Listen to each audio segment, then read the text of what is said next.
ദേഹം മുഴുവൻ കുഷ്ഠം ബാധിച്ച് ഒരു രാജ്യത്തെ പ്രതിനിധീകരിക്കുന്നവൻ വീട്ടുമുറ്റത്ത് വന്നിരുന്നപ്പം അവനോട് പറയാടാ, ദേ നിന്റെ പ്രശ്നം യോർദാനിലെ വെള്ളം കൊണ്ട് തീരും. യോർദാന്റെ ഉത്ഭവസ്ഥാനം എവിടാ?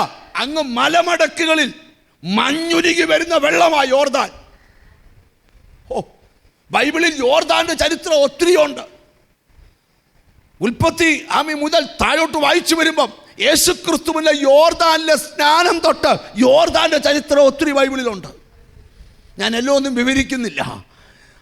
യോശുവയുടെ പുസ്തകത്തിലൊക്കെ വായിക്കുന്നേ, ഇങ്ങോട്ട് വന്ന നദി തിരിച്ചൊഴിയുന്ന ഒരാമയും വരുന്നില്ല. ഹല്ലേലൂയ.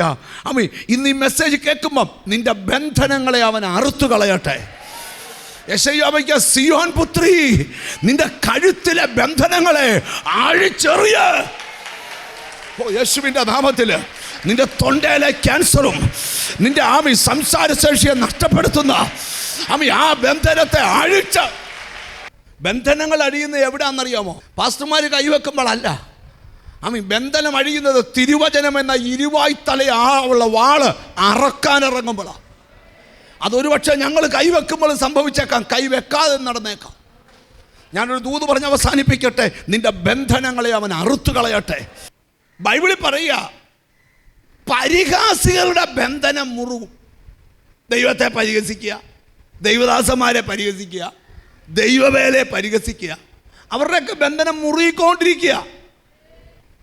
പക്ഷെ എന്താ പറയുക? നിന്റെ ബന്ധനങ്ങളെ ഞാൻ അറുത്തു കളയും. ദാവീദ് ഒരിക്കൽ പറഞ്ഞു, ഇതിനു മാത്രം നീ സ്തോത്രം പറയുന്നത് എന്തിനാ? ഉത്തരം, അവൻ എൻ്റെ ബന്ധനങ്ങളെ അഴിച്ചിരിക്കുകയാൽ ഞാൻ അവന് സ്തോത്രം ചെയ്യും. ഏത് ബന്ധനം നിനക്ക് മുമ്പിൽ വന്നാലും അത് അഴിക്കുന്നവൻ ദൈവമാണ്.